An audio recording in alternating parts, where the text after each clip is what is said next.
O mga kautak, gusto nyo ba tong ating libreng amortization schedule na pwede nyong gamitin kapag meron kayong utang kagaya ng Pag-ibig housing loan o kaya yung bank financing na housing loan at kahit anong loan pa meron kayo. At pwede rin tong gamitin kung kayo ay nagnenegosyo ng pagpapautang. Kung gusto nyo to, panoorin nyo tong video na to para malaman nyo kung paano kayo magkakaroon ng kopya neto at yung mahalaga is kung paano nga ba gamitin ito.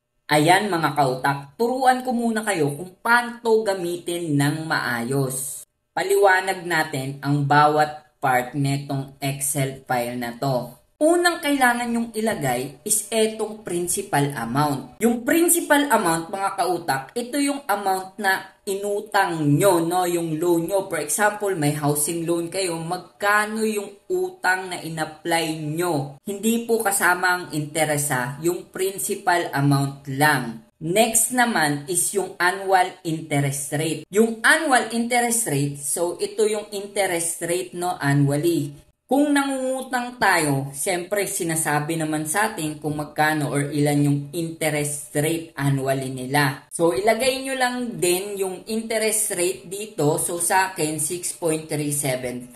Ayan.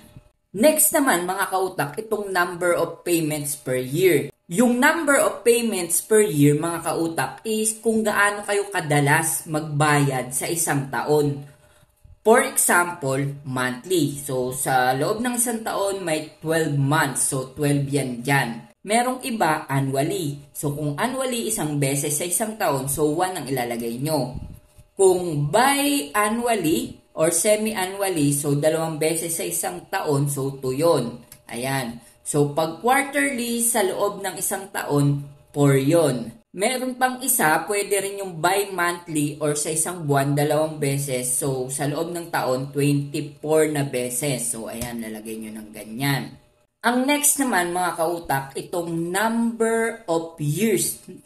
Kung ilang taon nyo babayaran yung utang nyo. So, for example, 20 years. So, 20 ilalagay nyo yan dyan. So, after na mailagay nyo na itong mga data na to, mga kautak, is automatic magkukompute na or malalaman nyo na yung amortization nyo or yung halaga na kailangan yung ihulog, no? Kung monthly, no? Monthly amortization. Sa akin kasi gagamitin ko to personal sa aking housing loan na monthly amortization ko. So kung sa inyo annual amortization, pwede rin, no? Basta automatic kung magkano yung hulog nyo kada hulog. So, pwede nyo rin pala itong gamitin kapag nag-e-estimate kayo or naku-curious kayo kung magkano ba yung magiging monthly amortization nyo kapag nangutang kayo ng ganitong halaga sa ganitong interest sa monthly, tapos kung ano ba, kung ilang taon nyo huhulugan, kung magiging magkano yung amortization nyo. Next na kailangan yung ilagay dito mga kautak, itong first month or kailan kayo mag-uumpisang maghulog. Mahalaga kasi ito kasi itong mga buwan dito is naka-formula na yan na aayon kung kailan kayo unang maghuhulog. For example, nilagay ko dito January 1, 2025. Kung makikita nyo dito pansinin nyo dito is automatic magbabago na yan na aayon kung kailan dito yung nilagay nyong first month.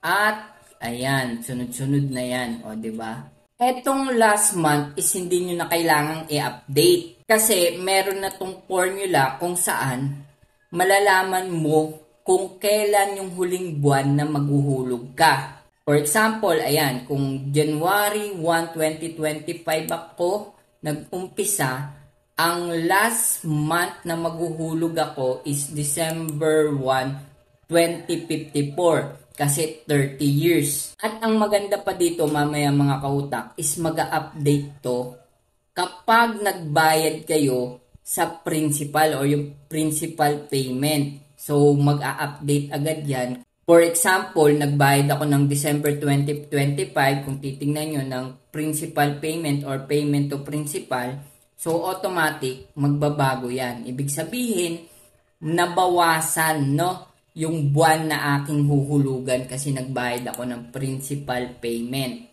And since napakita ko na yung principal payment, so dito pwede nyo rin tong i-update. Kung saan, for example, may buwan kayo na naghulog kayo sa principal, no? For example, June 1, 2026, naghulog ka ng 10,000. So, i-update mo lang dito or ilagay mo kung magkano yung hihulog mo. So, ayun lang yung mga kailangan yung i-update. So, kung makikita nyo, kada hulog ko ng principal dito is nababawasan yung huli or yung last month, no? Parang mapapaaga.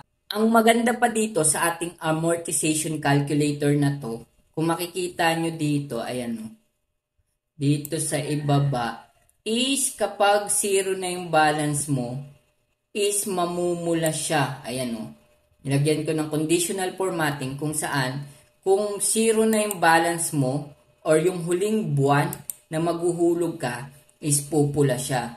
O, diba? Sobrang useful na itong calculator natin. Ayan, kung gusto nyo tong amortization calculator natin, is ang gagawin nyo lang is una, click nyo tong video na to, tapos comment nyo yung inyong email address. Kung ayaw nyo namang malaman ng iba yung inyong email address, pwede nyong isend ito privately sa akin through Messenger. Send nyo via Messenger, and then after that, comment kayo sa video na nag-send kayo para ma-notify ako, malaman ko, para ma-check ko yung aking Messenger. Kasi minsan napupunta po sa spam messages yung mga message request. At yung huli, optional lang naman. Pa-like and share this video para malaman din ng iba. Yun lamang po, kung gusto nyo tong libreng calculator na to, yun lamang po ang gagawin nyo.